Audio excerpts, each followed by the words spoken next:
The following program is paid for by Greater Washington Region Clean Cities Coalition. The views and opinions expressed in this program are those of the hosts and guests and do not necessarily reflect the views of Urban One Incorporated, Radio One, or any of its subsidiary companies. Tackling all the issues. Tackling all the issues. Green leaders on the move, on the move. Tackling all the issues. Tackling all the issues. Tackling all the issues. Green leaders is on the move, on the move, on the move. Oh, on the move, the move, the move. Green leaders on the move, on the move. Antoine Thompson on it, Antoine Thompson on it. Green leaders is on the move, on the move.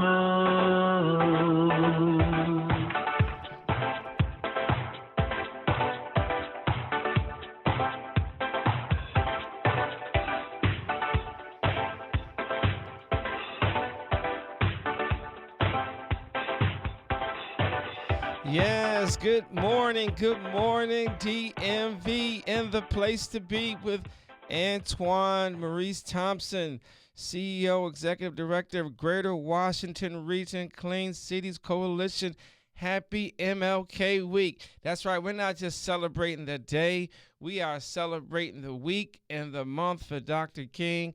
We're keeping the dream alive, and hopefully you all went to one event this weekend or yesterday, or you did some community service, or you just lifted up a prayer because the struggle is real. I have some dynamic, amazing guests on the show, some green leaders making things happen in the DMV and across the country.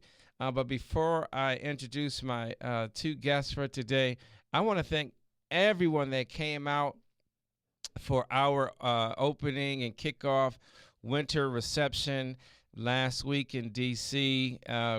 We had our annual D.C. version. We're going to do the Baltimore version in April. I think in April. We were going to do it in March. We're going to do it in April, early May. Probably going to May. And so, but it was real nice. We had over 400 people come through that building. It was really good. All different walks of life, business people, industry folks, advocates, to talk about how we can continue to move forward to improve our environment, to help create jobs, and to help people live longer from having access to clean energy, less pollution, and a better place for generations to come. So I want to just thank all of the folks who came out, both near and far. We had people come from a few other states as well to be there, so it was nice. And you can learn more about the organization at GWRCCC.org. You can go right online. You can also follow us on TikTok, Facebook, Instagram, LinkedIn, and YouTube as well. And this program will be uploaded to YouTube as well as the one from 2 weeks ago. We are on every 2 weeks. You can hear us nice. You can follow us on all of the social media outlets as well. I want to mention, save the date, April 18th is the Earth Day Walk, our second annual Earth Day Walk on the National Mall. You can register now at GWRCCC.org. You can also register on Eventbrite if you want to have an exhibitor table, if you want to just walk with your church, your neighborhood group, some kids from school, college, just some of your walking partners. You know, some of us have walking partners. My wife is my walking partner. So, and then, so come on out April 18th, register for Earth Day Walk. Everyone's green on Earth Day. So you're going to hear about it every 2 weeks. You'll start getting emails if you're on our list for the Earth Day Walk, April 18th, second annual on the National Mall. So it should be really, really exciting. We'll have food. We'll have some national, regional, and national artists performing. We'll have a lot of giveaways as well. And you can come walk on the National Mall and celebrate the planet, especially with everything that's going on. The last thing I just want to mention before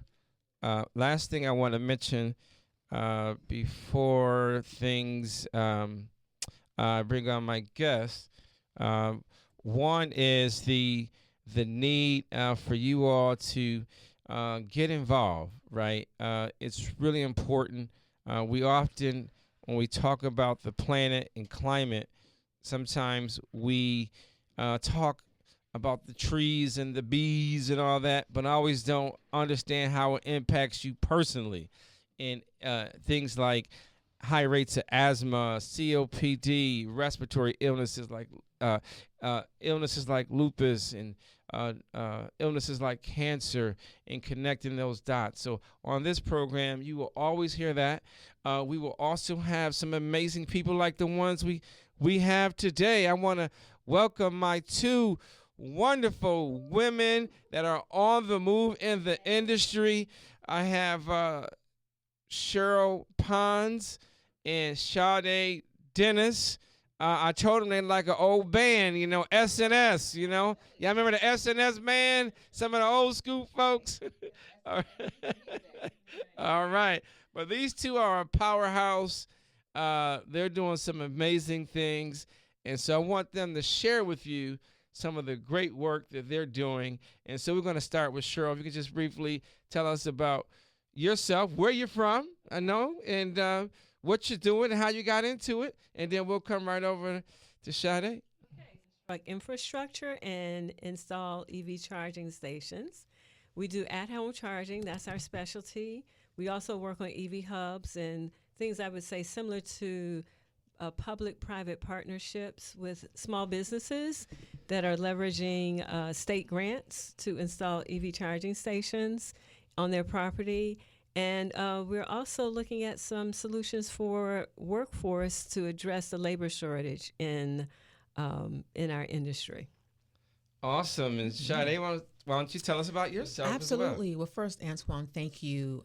It's a pleasure to be here. And thank you, Sheryl, as well, for all that you do for us. I am Sade Dennis, and I am the Director of Market Transformation and Development for the U.S. Green Building Council. And so for those who may not know what the U.S. Green Building Council is, if you've ever heard of LEED or a LEED building, when you walk into, the most fabulous buildings, you will look to the wall and you'll probably see a beautiful plaque that says LEED. And so we ensure that buildings are not only high performing, but are healthy for the occupants, because we are dedicated to ensuring that prosperity and health will be something that is front and center in the built environment. All right, all right. Well, let's jump right in. I'm trying to get you all in, both in my thing here. That's all right. All right. Relax. All right. Hey. Do your thing. Do your thing. Hey. So let's absolutely. get right into it. Let's talk about what motivated you all. We're Dr. King. This the dream, right? Okay. This one of the things about dreaming is the fact that unlimited possibilities. Did you all ever see yourselves being leaders in green organizations? Because it's so often dominated by non-people of color. Did you ever see yourselves doing this? Being a Yes and no. trailblazer? I would say that I think when your people are at the forefront of the work that you do, it will manifest itself no matter what industry or no matter what kind of work that you do. I think even in the built environment, people are still at the center. My prior role, I worked for the Office of State's Attorney for Prince George's County, and even then, the work was about the people, whether it was justice, health, public safety, et cetera. And so now, in the built environment, my mission is the same. I can recall many, many years ago as an artist, I did this piece, and it's called Black Gone Green. It was like greens and browns and blacks. and I had blue and white and red in the background. And I have no idea why then I did it. This is like 15 years ago. And I can think about that now, and that it was really prophetic that I would be in the green industry. But it's exciting. And, as God would have it, I don't see any other way. Okay. All right, Sheryl, you've been in all the national magazines. I've seen you all over the place. Okay. Talking about electric vehicles and sustainability. You're hiring people. Right. You put a charger in at my house. Oh, right? thank you. Right. Yeah. Thank you for I'm listening. testifying. That's right. I got electric vehicle, a Range Rover, and a Ford Mach-E from the office, and she put it in my house, and it works fine. It works wonderfully. Yes. Thank you. Well, I want to go back to your original question about how we got into space. It is prophetic, okay, but I didn't really understand how I would get to where I am. I just kept taking one step in front of the other. My journey started in the 8th grade. I am a native Washingtonian. While I was at Rabot Junior High School, I entered the citywide science fair, and I did a project on solar energy. I built a solar array with black trash can bags, some cement glue, a fan from an automobile, some wire, and a light bulb. Wow.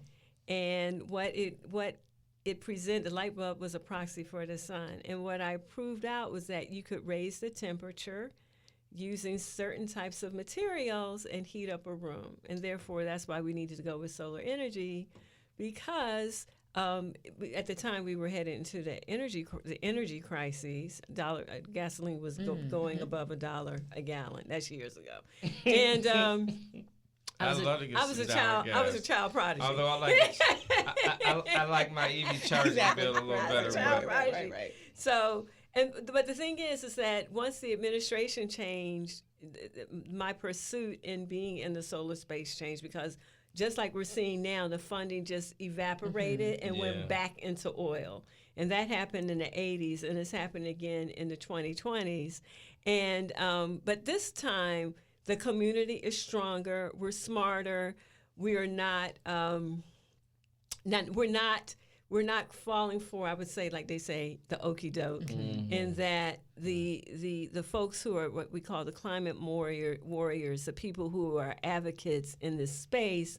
We have a lot more businesses like my own. Yeah. So we have a lot more stakeholders that are outside of the laboratory. So let's talk about that. You all go to a lot of conferences. And I remember I was involved with an event last year this time, probably like last February, and Councilmember Walla Blagay hosted it. And she was amazed at how many African-American business owners are in this space. Right. But it's like we're not organized, right? I mean, not as organized like we don't some have of a the trade association. Yeah, we don't have a trade association. You know, you have Abe that does some stuff, but that but so many people just don't realize how many black people are doing stuff not only in the DMV, but across the country, across the world. Absolutely. Like I know some people are like the top financiers that live here for projects in Africa and the Caribbean. What do you say about that? How do we get that the stories out there, and how does it feel when you meet other people in the industry? Well, you know, that's really interesting, because I did do a post last night on LinkedIn, and it was about how the folks who are in the space, we need to get out of the situations where it's just us, the folks who are already a part of the ecosystem or in the echo chamber talking amongst ourselves. We really need to spend more time getting out to the public. And so one of the things DITEC Corp is committed to is being in places where it's not all about climate change, resiliency, carbon gas reduction, or greenhouse gas reduction. You're going to see us at art festivals, you know, just so we can have a FAQ booth. You're going to see us at walkathons, okay, especially Greater Washington Region Clean Cities Coalition's walkathon. You're going to see us at least one Juneteenth event, and just to bring the awareness and be in conversation with the conversation with people who are curious, because there's a lot of mixed messages out there, and I think the best way to have the conversation with the people is to really touch them and be face to face with them. No, I agree with that. I can think about the words of the great Honorable John Lewis that talked about building solidarity across regions, across industries, and I think that one of the things about green that unfortunately people think about it as niche, and it's not. I mean, really, all things not only touch green or things that are sustainability minded, but when you think about that big roof, that big tent, if you will, we spend, for us in the built environment, understanding that we spend 90% of our time in buildings. That's right. We love, we don't play, talk about that we a do lot. business in buildings, and buildings have been a great issue when it comes to harmful emissions and things that harm communities, in particular our communities, but also buildings can be part of the solution. Exactly. And that's what, one of the things about the U.S. Green Building Council. We want to be part of that solution and change the way buildings are operated and built within a generation. I can think about the work that all of us do involving people, building solidarity and unity across color lines, across industries, because it affects all of us, and I think we can all be a part of that solution, thinking about partnerships, solidarity. We have more in common than we do apart. We all want to be healthy. We all want to be prosperous. Exactly. So one thing that really excited me was when you got hired, when you started your job. How long have you been there now? It is going on 3 years. It'll be Is it? 3 years in Wow. April, I know, right? And I just Wow. got my lead green associate. And what which does is, that mean? Yeah. So the lead green associate is a professional credential within the green building industry. And what it does is ensure that I have a baseline understanding of green building principles. Oftentimes in my work, I'm speaking with engineers, architects, and green building professionals. And I get things from a very conceptual standpoint, resilience, prosperity, health, and well-being, and all these things. But with the lead green associate, I understand more about, for instance, our scorecard and understanding how projects are done, the integrative process, which is to bring stakeholders to the table early in the process, right? So not only the architects and the engineers, but the occupants, the facility managers, et cetera, to really ensure that this building, once it is delivered and online, that it can continue to be, prosperous and high performing and efficient, but also do no harm and do well to the people who are going to be there, the workers, the end users of that thing. And so I've really learned so much about how it impacts people, which is, of course, my love for the people. So one thing that some of you may or may not know, when I was a senator in New York, I did a bill called the Green Jobs, Green New York bill. And that was really about helping working people be able to finance energy efficiency work in their home, right? We don't a lot of times talk about it. Like, and people I think are starting to pay attention now because, years ago, people didn't really think much about that. Refrigerator is sucking up so much energy in my home, Absolutely. right? Yeah. Now we talk about energy efficient light bulbs, right? And it's still a long way to get everyone Definitely. to have energy efficient light bulbs, which saves on your what? Yeah. Utility bills. Absolutely. So since you are both of you are like these energy, clean Green energy Gurus group, warmongers or war champions. Warriors. Warriors. Climate Warriors. Climate I love warriors. that. That's right. right. Energy saving warriors. I like Yes, that. that's right. Energy saving warriors. I like that. Uh-huh. So, what are some tips for people, right? Like, people are like, I'm on the Nextdoor app, and people are just like up in arms about utility rates. Yeah. A lot of times people don't know what they could do. But some of that, yes, is on the utility, and some of it is on the supply and all that. But that's way 1,000 feet, right? Yeah.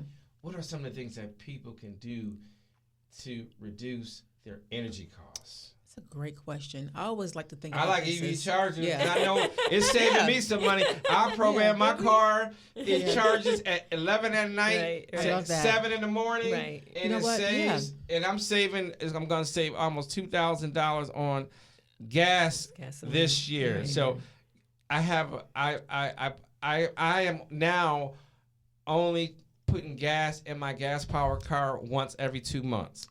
Wow. Can y'all hear me? That's good. I'm only Okay. because I'm driving my now. electric that Preach, much. preacher. I don't Preach. drive it every day. I drive it most days. Okay. But Yeah. I'm only going to put a full tank of gas in 6 times this year. That's wonderful. Yeah. That's a blessing. That's a blessing. is. So let me just So say I'm saving from paying gas Right, companies exactly. on that. Yeah. And then the electric bill, Yeah. the bill was like so small. It's That's like like smiling so hard Right, over here. right. Y'all see Antoine's over here Well, smiling. Yeah, I'm saving so much excited money. about That's it. right, exactly. Well, that's Love one it. of the reasons I think folks should look at their overall Yeah. energy costs, Yeah. not just put them in silos like you have electric, you have gas. gasoline. These are all the Heat costs, bills. Mm-hmm. heat bills. These are all costs that are coming out of your pocket related to either heating a home or your transportation, right? Or maintaining your food or storing your food. I'm saving over $4,000 a year because I substituted my gas fuel car with an EV. One of the things we're doing in our home, we're changing our doors. Yeah. Okay. Oh, that's a good idea. So yeah. we have a situation I gotta where put that new storm door up. right, we have a situation where our vestibule is just too cold, right? Okay. Yeah, But I yeah. noticed that the construction of our door was subpar. Yeah. Okay, and it was also built like 40 years ago. Mm-hmm. So we're putting in a new door. We got rid of our freezer. We started storing less food in the home because that lowered our Oh wow. that lowered our power costs.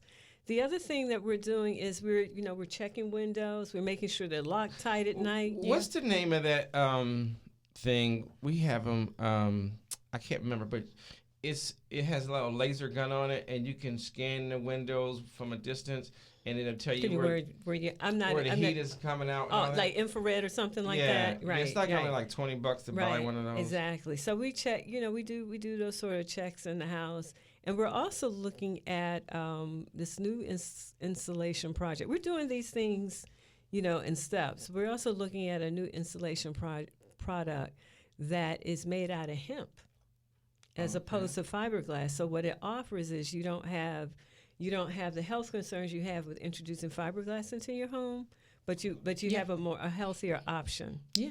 Yeah. And, I love that, that iterative process you mentioned. We just got all new appliances. And so I think, when we know better, we do better. And, we can't always do things at once.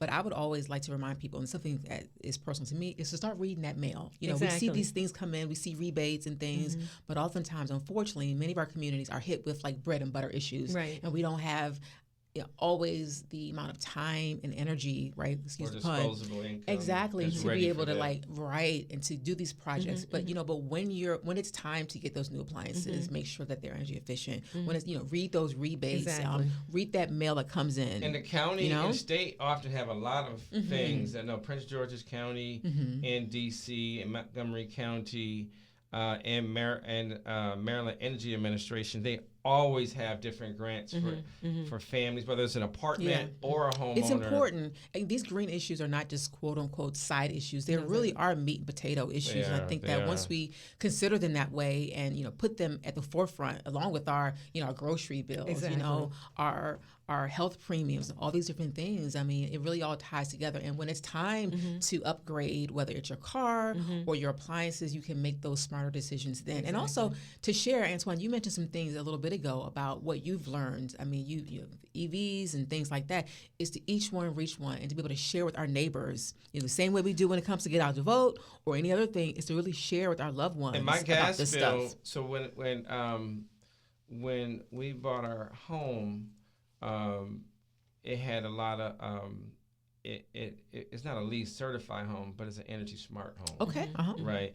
So that means it's got good insulation. A lot of the windows are Energy Star certified.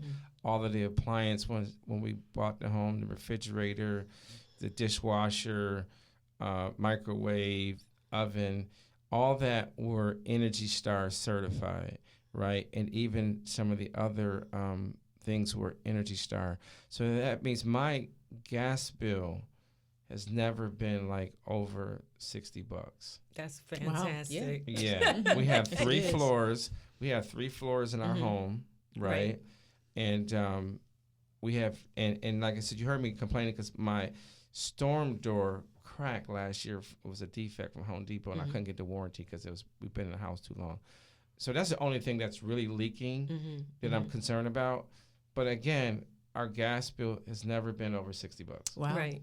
And so that's a good thing. And That's so excellent. Great thing. And so now we're just trying to work on our utility bills. Not been crazy like some of the ones I've seen on Nextdoor, I know, Right. yeah. but it's been going up a little bit. Yeah, it's a lot So, happening right now. Yeah, Right, so we're right. working on that. And there's some things like you all suggested that we can do more, like unplugging appliances and Amen. things like that. Mhm. And but yeah, so we only have a few minutes left, but I want to give each of you like a minute to. How can they reach you? Okay. What's big on the horizon for each of you for Okay. 2026 as well? Okay. So how can they reach Ditech Corp? We are on Facebook at Ditech Corp. We are on Instagram at Ditech Corp CEO, and we're on LinkedIn on Ditech Corp also. What's big for us in 2026? We are tripling down on at-home installations. And the reason why I say that is because the largest market in EV adoption is at home. That's where the real growth is. It's just that it's not sexy. And we also are addressing a labor shortage that has pulled the trades away from the at-home or the residential installations to the commercial ones. But we believe that the best opportunity is to broaden the EV networks are at people's residences. You would be surprised the number of folks that I encounter on anytime I'm out, anytime anyone recognizes me and the work that we do. They said, "Oh, I can get one installed at my home." And I'm like, "Yeah, you sure can." And I also want to remind folks, even if you live in a multifamily home, you can have a conversation with your landlord or your property manager and start making moves to add an EV charging station in the common areas at your residence. All right. Wow. Thank you. I would say, well, first of all, people can read more about the U.S. Green Building Council at usgbc.org, and they can reach me on LinkedIn at Sade Dennis. You'll see me there. There's like a few other Sade Dennises, but I'm the one that has the green dress on, y'all, at my photo. But yeah, as far as things that are coming on the horizon, we have our annual Green Build Conference in New York. We're excited about that. It is the largest green building conference in the world, international conference. But also in the region, we have D.C., Maryland, and Virginia events called Transformation Forums, where we gather stakeholders all together to ensure that we learn and grow together.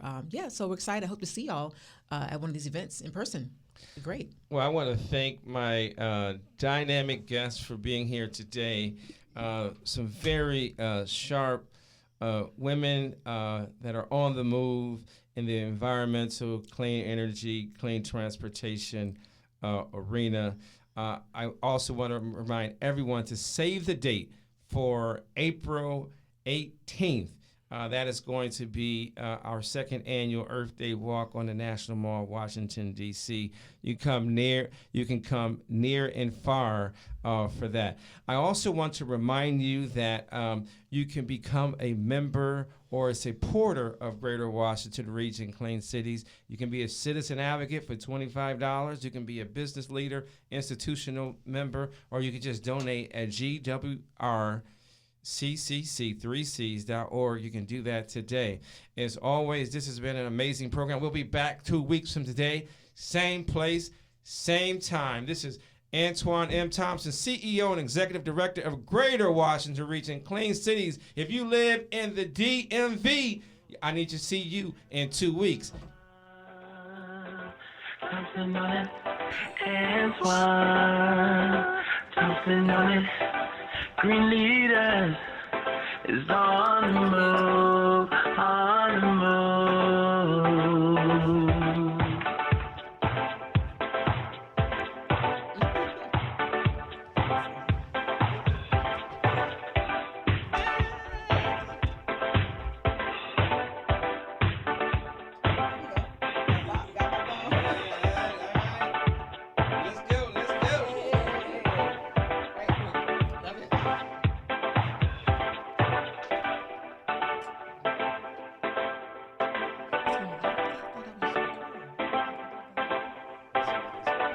The views and opinions expressed in this program are those of the host and guests and do not necessarily reflect the views of Urban One Incorporated, Radio One, or any of its subsidiary companies. The preceding program was paid for by Greater Washington Region Clean Cities Coalition.